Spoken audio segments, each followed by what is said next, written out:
포항시에서 무려 2년 만에 학교폭력대책협의회가 열렸습니다. 최근 발생한 여중생 불법 성매매와 집단 폭행 문제는 물론 지난해 포항에서 발생한 학교폭력만 모두 384건에 달해 지역사회의 대책이 시급하다는 지적입니다. 장미쁨 기자가 보도합니다.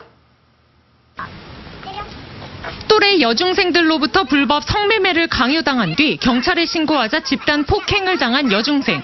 사고 이후 학교와 경찰 어느 곳도 피해 학생에게 도움을 주지 못했다는 지적이 잇따랐습니다. 머리를 많이 때려서 아팠고 그냥 아무 사람이 와서 도와줬어요. 포항 지역에서 발생한 이와 같은 학교 폭력은 지난해 모두 384건, 이 가운데 중학교가 56%를 차지했고 고등학교가 24%로 뒤를 이었습니다. 집단 따돌림과 사이버 폭력의 비중이 높게 나타났고 성폭력도 4.9%나 됐습니다. 또 환경적으로 이렇게 외부 환경, 그 말고 또 학생들의 주변 환경이라든가 이런 부분도 유해 환경이 많아서 그런 부분까지도 저희들이 총망라해서 행정이 이렇게 또 교육지원청하고 그 경찰서하고 같이 해야.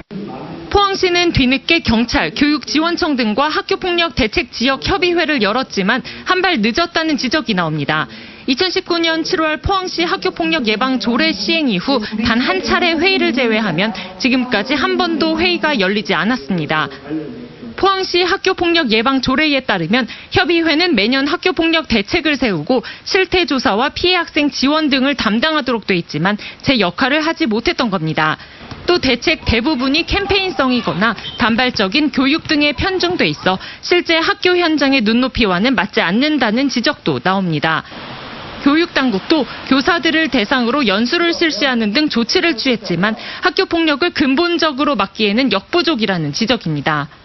우리 자체적으로서라는 것도 교육적 기능에서도 해야 되지. 당연히 그건 해야 됩니다. 우리 자체적으로도 해야 되지만은 사회와 손발을 함께 하면서 이것은 해결을 해 나가야 되고.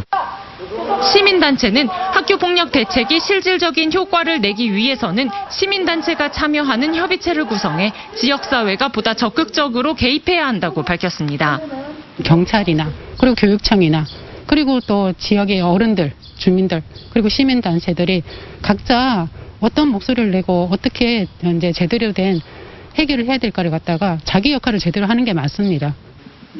포항시는 조만간 경찰과 교육청, 시민단체 등이 참여한 학교폭력 근절 민관협의체를 구성할 방침이어서 관심이 모아지고 있습니다. MBC 뉴스 장미쁨입니다.